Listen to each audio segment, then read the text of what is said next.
Endless Hustle is presented by Eat Clean Bro, a convenient solution to bring you the highest quality chef-prepared meals delivered right to your door. Eat Clean Bro is the contract-free solution for your meal prep needs.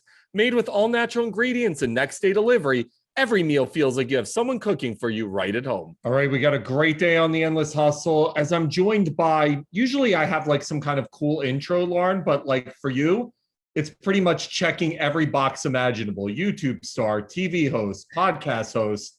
I mean, you're probably doing your own craft services on the set of Craftopia. So congratulations on all your success. I have Lauren Riihimaki joining me, and another season of Craftopia is back, and you've built an empire. This is awesome. Thank you. Wow, what an intro. Thank you so much. Wow. I know, seriously, I didn't start as a cool intro, but then I actually molded it into a cool intro. But hey, it's all your resume, so congratulations. Thank you. So where does this all begin? At what point do you realize, holy cow, something is actually happening here? So I started my channel in 2012. And I mean, like I went into it, I feel like as a lot of YouTubers did when, it was the era of not being able to make money on YouTube. And it was like, it's very much just like a hobby platform. And so I think it was one of the first times that I ever got publicly recognized, or when I was able to pay my own phone bill. Like those were the few times where I was like, oh my God, like this is a real potential career. That's the I made it moment. I can pay my phone bill. You're like, I'm good. We're in. Let's keep doing That's it. I've made it. I've made it. So how do you strategize? Anytime I talk to anybody who's essentially built their brand off of digital media, what was the thought process going in? Was it, I'm going to have fun with this and see what happens? Was it like, shit, I can actually put my mind to this and create a brand? Like, what were you thinking going in? So I was simultaneously doing my bachelor's degree at the same time for the first 3 years of my YouTube career. So I think the first maybe year and a half, 2 years, I was like, oh, this is an incredible creative outlet. I'm having so much fun. I can pay my phone bill. And in that time, I got connected to a manager who is actually still my manager now, like 8 years down the road. And that's when I was like, oh my God, like this has the potential to be bigger than just that phone bill payoff. And so it gradually, I mean, there wasn't really a blueprint for this career in 2012 and 2013. So I didn't go into it being like, I'm going to build an empire. It kind of just turned into like having more and more opportunities as things began to grow and expand. And so once I realized that it could be a bigger brand, I think that kind of the entrepreneur in me was like, okay, like what else am I capable of and where can I expand my horizons? Because I wasn't necessarily someone who was really satisfied on just being like just a YouTuber. Like I had bigger goals than that. And I think as doors opened, they just continued to open as I pushed myself and learned new things, and it just expanded. So at what point do you realize something's happening? Like, is there a follower count you hit? Are you like, wow, I'm getting recognized on the street? At what point were you like, this is evolving and this is actually happening?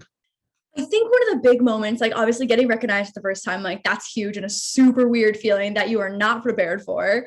And then I think there's a bigger moment later on, more on the business side, where bigger brands want to work with you. So I'm Canadian and I started off in the influencer market in Canada, and I worked with some incredibly huge names, Starbucks Canada, Target Canada for like the short run that Target was in Canada, and P&G. So working with those brands, I was like, oh my God, they're trusting me as a content creator to kind of be the portal to the digital world to do influencing. And that would have been in like 2014 or so. And so I was like, this is something that these massive corporations take seriously. And so like, that's another sign that like, okay, this is a real brand. Did they come to you or were you seeking them out? Oh yeah, they came to me. And I will say that like, I was very much like big fish, small pond in Canada at the time. So I was really, really lucky because Toronto, the same way that LA can feel small, Toronto is even smaller. When you transitioned to the US, what was that transition like? Was it instantaneous? All right, success is happening. Or were you like, I'm not the big fish. I'm not the big fish in a small pond anymore. How do I stand out? Yeah, I mean, it's definitely a transition for sure to go from, being big fish, small pond. But I was just itching to do more. And I think when again, like the most grateful ever that I was able to work with P&G and Starbucks, but like, can it get bigger than P&G and Starbucks in Canada? Like, it was incredible. So I kind of felt like I had hit my ceiling. So as daunting, as intimidating as it was to move into the US, I was ready for whatever that next step was going to be. I also was really lucky in that I kind of lived by coastal for about 6 months. And so I had the luxury of like moving there for 2.5 months or so to feel it out, see if I was like actually ready for that kind of just like environment and new set of friends. And so when that went well, I was like, okay, like this, we can do this. Like, this is not as scary. I'm an only child. And so obviously that was tough family wise to move 2,500 miles away. But it was the growth that I needed and a big push, I think, in terms of just like everything career wise. So DIY, why is this so hot right now? I mean, we've seen the explosion of this whole genre, this whole industry. You've kind of really jumped in at the perfect time. Why are people so obsessed with DIY? I mean, I think there's been different phases. So, I mean, like the most recent one during the pandemic, like everyone was just at home looking for things to do. You know what I mean? And so everyone turned to DIY projects and Pinterest and finding just like ways to creatively entertain themselves. I think around Halloween, people love getting crafty around Halloween to DIY costumes. And there's these like certain points of the year where people embrace it more than others. So for example, like in graduation season, people always want to see like the DIY grad caps, which is not something that I was familiar with living in Canada. So I was like, I'm sorry, what are we doing? Like, I just was so confused. But there are these like monumental parts of the year that people really embrace DIY more than others. And then I think just like as a whole, it is really an empowering thing to make something yourself and be proud that it's like unique and it's solely yours. And I think more and more, especially as kind of like the digital internet creator landscape has expanded, people are embracing that more and more because there are more options, there are more tutorials, there are access to different materials where the sky is really the limit. There's obviously a gajillion people doing what you're doing. What is it about the way you approached it that allowed you to stand out and allowed you to differentiate? I think for the longest time, I was making DIY tutorials because I thought people wanted like to learn how to decorate a table and make DIY room decor. And eventually, as I got older, and it took me forever. I think I was probably the last one to realize this, but I just like did not have a proper grasp on the fact that people were watching the videos for the personality and the essence that like I brought to the actual tutorial. And it was less about how I was sewing a t-shirt and more about the commentary that was going along with it, or the vlogging where people were introduced to like my dog and what I bought for groceries that week. So, and again, I was the last to realize this and piece this together, which is, not the greatest, not the greatest on my part looking back in hindsight, but it's all about the personality that's behind it. Anyone can make a tutorial doing a tie-dye t-shirt, but I think it's the personality that goes along with it that can be the point of relatability for a viewer. So at what point do you realize that it's got to be almost less about the DIY and more about Lauren? And really, because looking at your Instagram, you're out there, you're putting your personal life, you're putting the beautiful pictures, you're showing a really cool essence of what you're living now. When did that transition occur where you said less about DIY, more Lauren?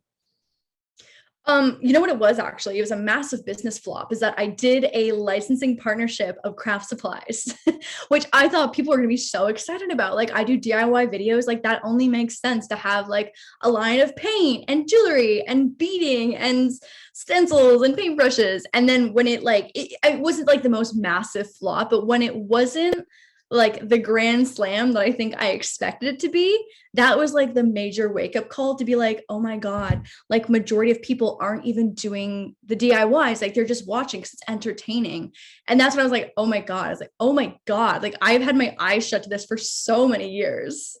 How weird was it to actually start putting more of yourself out there? Like, I'm generally a very private person. Mhm. And if you go on my Instagram, I have every celebrity under the sun because that's what I do for a living. I interview them.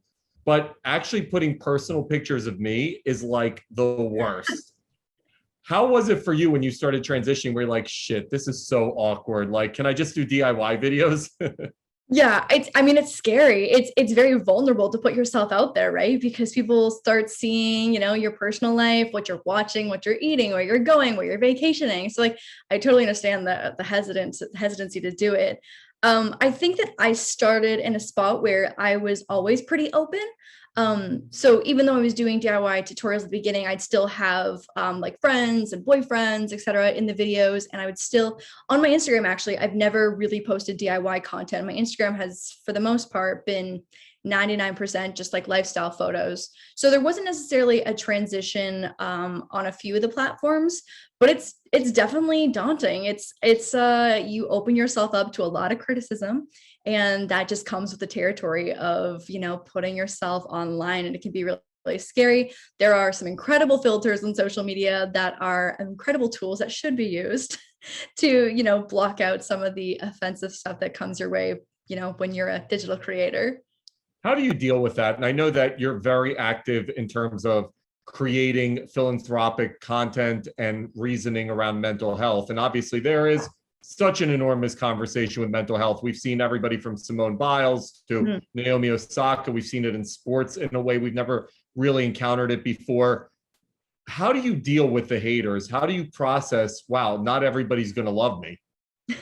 I mean, it's hard. And like as many times as I've said, or anyone else on the internet says, it's like focus on the good, like ignore the hate, whatever. It's like, yes, like that is obviously the attitude that everyone wants to have, but like there is no escaping having someone say something really mean that kind of hits home, and like maybe you're already thinking and you're having a bad day. Like you just can't escape it because social media, it doesn't shut off. It's 24 hours a day. So it's using comment filters and the different filters that are like allow you to block out specific words that you just never have to see.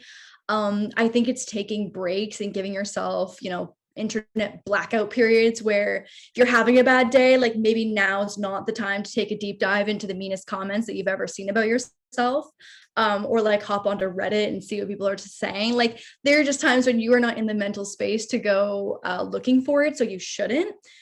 But I mean, I think at the end of the day, it's focusing on the community of amazing people that are following you for your content, your personality, whatever it is. And even just reaching out to your community, I think has always been so incredibly effective for me as a reminder to make those voices much louder than someone who says something very hurtful.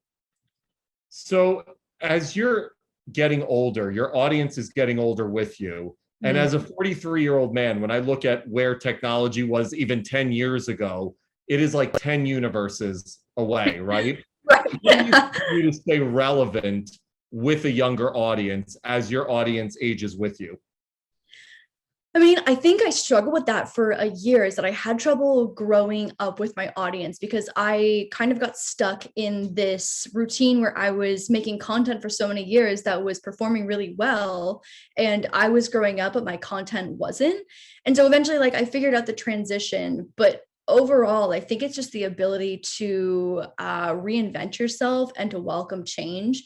I think it's really easy to stay comfortable in what you're doing. And I'm someone who I thrive in routine. I love routine, but it's just not one of those things like you're going to end up.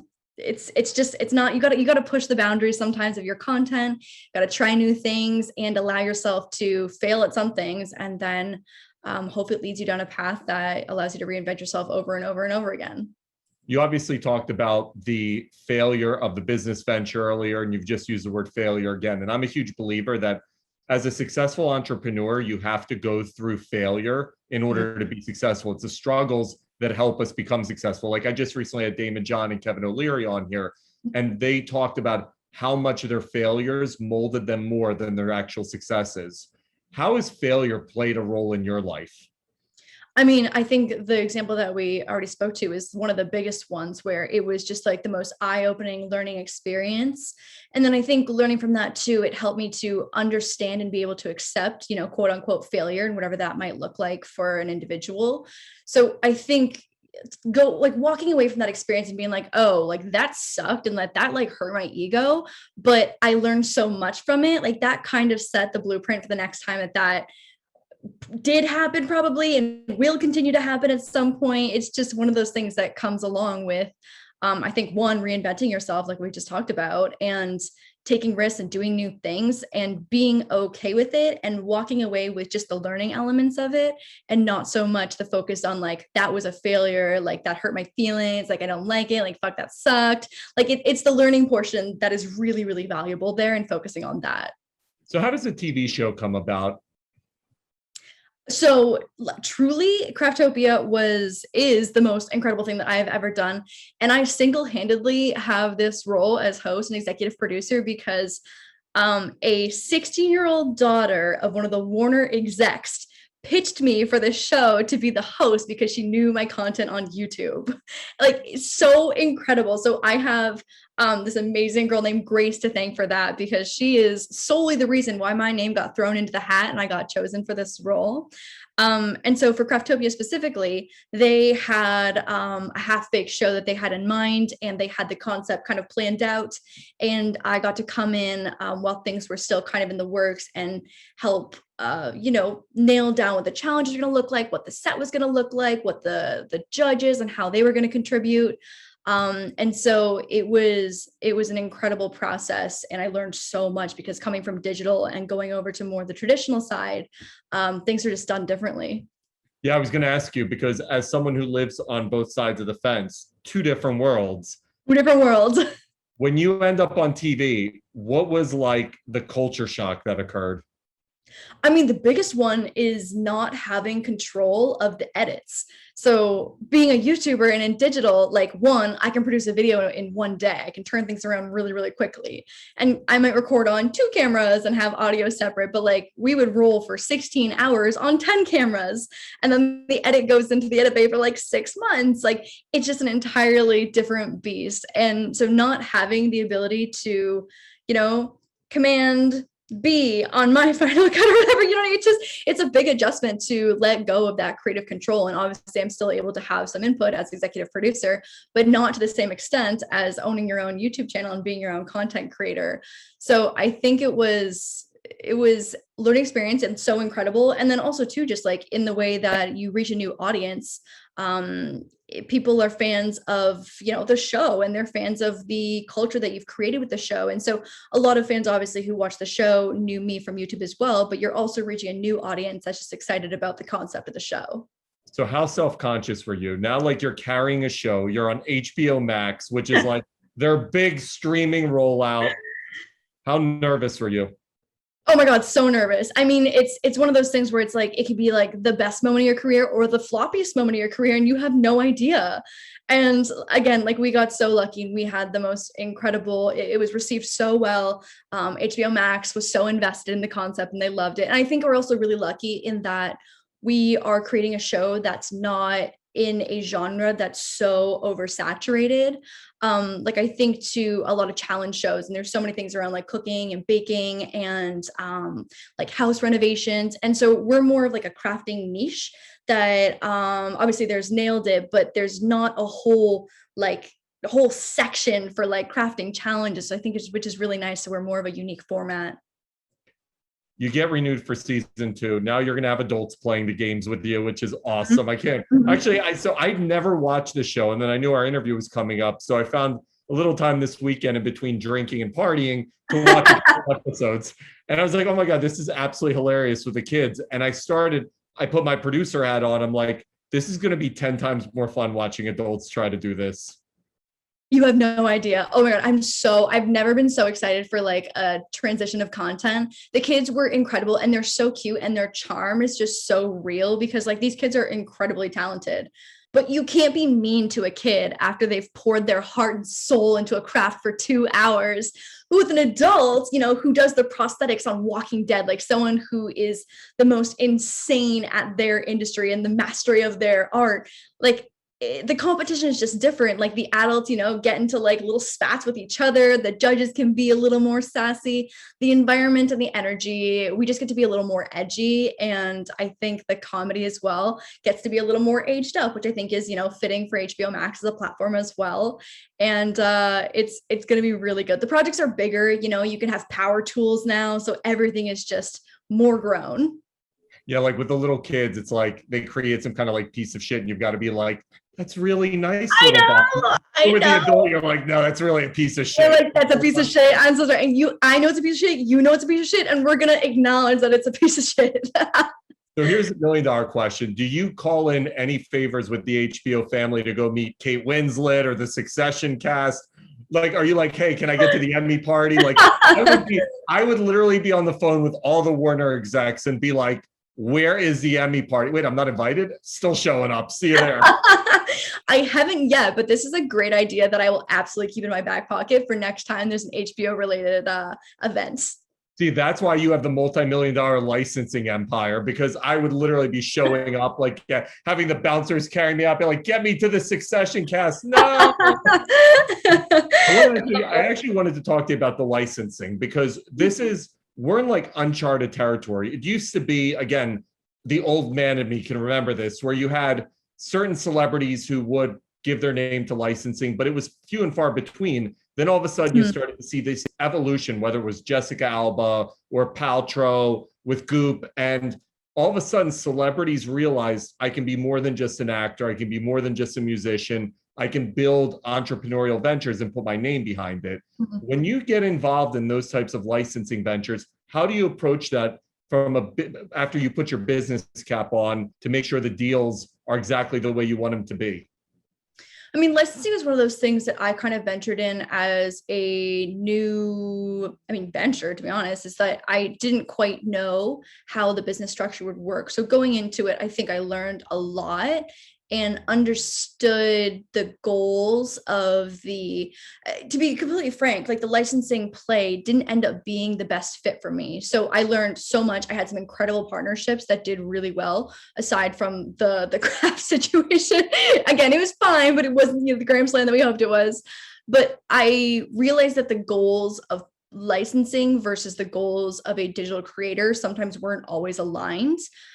Because as someone who lives on the internet, like I was looking for shelf space, I was looking for traditional exposure because I felt like I had already capitalized a lot of what I could online on the internet. And I think that traditional retailers were looking for digital because they felt like they had capitalized and they'd, hit their ceiling on having real life tangible stores and hitting that. So I think we were both looking for what the other had already mastered. And so the opportunities were still great. So like, for example, I did a partnership with Mattel for 3 years and we had a craft kit that was online and in the stores at Target. And I think that's a collaboration that went really, really well. And we both benefited so incredibly on the same goals. But I think it was tough. It was tough. When the goals didn't align, it wasn't the partnership that I had gone into it thinking. Because YouTubers now, like when you're a digital content creator, you have so much access to doing direct to consumer, DTC, anything related. Like I could, reach out to my company and be like, I want to do a plushie. I want to do a wig. I want to do a nail polish. And you're able to figure that out on yourself. You don't need the license piece of it anymore, the way that you might have had to 20 years ago. And so I think it's the partnerships that are very, very valuable where I think that makes sense. But if you're not passionate about the project and the goals aren't aligned, I don't think it makes sense anymore. What was the craziest moment? Like, who was the craziest celebrity you found out was a fan that you would have never imagined? Like, did Beyonce come calling? Like, what was the moment where you were just like, holy shit, no way? I think meeting Brie Larson. So Brie Larson, like Captain Marvel, like the strongest Avenger. I know that's up for debate, but personally, I think she's the strongest Avenger. And meeting her, so she transitioned into a bit of a YouTube career during the pandemic. And so she was so well-versed and had watched my videos and watched all of like my peers' videos and was just like so ready to take on the YouTube world. And so we did a handful of collabs together. I helped her put together like her filming space and like it was insane. Like it was just so crazy that like Brie Larson had watched my videos. Not too long ago, she's like training hardcore. If you see her Instagram, she's absolutely yoked right now. Like she is ripped. And so we chatted the other day about like her workout routines and stuff. And I sent her pictures of my mom, who is also like super into workouts. And so just like being able to have like a casual conversation, like friendship with Brie Larson is the most insane concept that my brain still cannot handle. And she is the sweetest human that I have ever met. I feel like sometimes it can be scary to like meet someone that you look up to so much in case they like don't meet those expectations, but she exceeded and is truly one of the most genuine humans I've ever met. And by the way, a fucking genius. I remember during COVID when she all of a sudden I was on Twitter and she's like trending number one. And I'm like, they're like, is Brie Larson pregnant? Is she married? Like there's everything you can imagine. And then literally it's her announcing she's playing video games on YouTube or something. And I'm like, fucking genius, Brie Larson. And then from there, she started doing all this YouTube stuff. And it's funny because again, A+ list actress, it was back in the day taboo to go be a YouTube star or to do digital content. So to see someone of her caliber venture into that space successfully and embrace it and love it, I feel like actually was very groundbreaking, because now we're seeing again more of these huge stars venture into the digital space that never would have touched it 5, 8, 10 years ago. I totally agree. I think it's massive strides too, for just like the respect that, you know, others give digital creators, because, you know, we were never taken seriously. But then when people like Will Smith and Brie Larson and Zac Efron, you know, come to our side of the corner of the internet, it's just such a win for digital creators. Yeah, you mentioned Will Smith is another one. I'm like blown away. He's so good on Instagram. It's also a great moment where you can show your authenticity, which I love, because for many years, obviously, again, these are multi-billion-dollar brands, so they've got to be sheltered and protected for image reasons. So to be able to see this other side of them is just fantastic. And you, like you mentioned, Brie is a great example of it. And I think it endears the fan to them even more, which is cool. Oh, I mean, totally. Because I think like celebrity culture is just so, there was such a divide before, right? Because it's like celebrities are always, you know, acting and are portraying someone else. And so you don't really know what they're like, because it's like, okay, yeah, you've got tabloids being like, this and this person are having babies and breaking up, whatever. But like, you don't actually know anything about their personal lives. And then you have YouTubers who are like, we're having babies and we're going to bring the camera into the delivery room. And it's like very intimate. And so now I feel like it's kind of all meshing and coming together, where not that Brie Larson is bringing a camera into her delivery room if she were to ever have a baby, but like you get to see so much more personality from these celebrities that were not closed off, but you just didn't have access to content where you would get to see them, you know, even like Selena and Chef, like videos like that, where you can see her personality like really shine through versus when she's acting in a movie. Like it's just totally different vibes. So, Lauren, one of the main reasons that I started the show was to talk to success. One of the main reasons that I started the show was to talk to successful people about the habits and the mentality that help make them successful. And it's a common mission that we share with our show's presenting sponsor, Unilog, whose mission is to elevate others. So my question for you is, what are the habits that you incorporate in your own life that allow you to continue to elevate? I mean, I think one of the most important ones for social media creators is boundaries. It's very, very easy to fall into the trap of being on 24 hours a day and being in your Instagram DMs and responding to as many people as you can.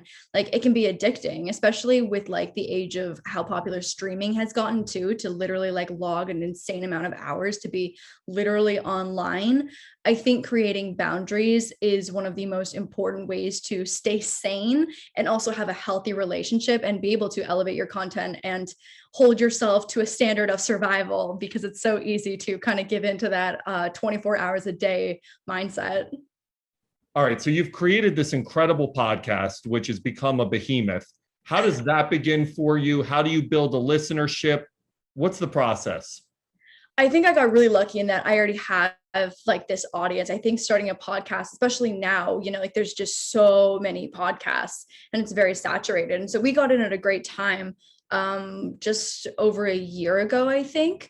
But again, like I'm so lucky that my audience had been asking for something similar. And it's, I think, content that is similar to a longer format vlog, but even more intimate because it's an hour-long conversation. And so we were able to talk about things that were, you know, just like more conversational. You don't have to worry about editing things together and being so quick to cut things before you lose someone's attention. When someone's listening to a podcast, I feel like it's always a longer commitment to the content. To like, when I listen to a podcast, I'm like, okay, even if this takes me a few days to get through, my goal is to listen to the whole thing. And so I think a lot of people view podcasts in that same way, where they'll put it on while they're in the car or doing errands or doing laundry or whatever. So it's just a different connection to have with the audience, to have these longer form conversations. And we're just able to talk about so much more, and so like just diverse topics about, being open about sexual health and funny sex stories and, messing up in college. And I think on YouTube, it's always been harder to approach those subjects as I transitioned out of that younger audience. Because I might have had some younger stragglers who still hadn't realized that I've been making content for the older, 20 to 35 woman demographic. And so the podcast was a great way to start on a fresh platform, to be like, hey, here's what you're getting into when you're subscribing, just so everyone has the PSA and we're all on the same page. How nervous were you when you first started it? Because you went from one platform or multiple platforms where you knew that you had this built-in audience, but it doesn't always translate. Totally. But then it translated for you. But how nervous were you going into it? I mean, it's so scary, especially when you've been on the internet, like as long as I have, for like 10 years. Like, it's so scary to start something new, because it's like the true test of like your relevancy. And it's hard on your ego. You're like, oh my God, like I have this many subscribers, and what if only like 100 people want to listen? Like, oh my God, like this can be really hard on my ego. And so, I mean, obviously I got very lucky, and my community is incredible and people enjoy the podcast, but there's definitely that like that tension beforehand where you're like, oh my God, like this is kind of a risk. And you're like, oh my God, people are actually listening. This is Thank awesome. God. This is great. When you see someone like Alex Cooper with Call Her Daddy, and obviously the mega deal that she has now signed, how do you view that in terms of what it means for podcasters, female podcasters, who are able to essentially create that unique type of content? I mean, Alex is an absolute beast with what she's done.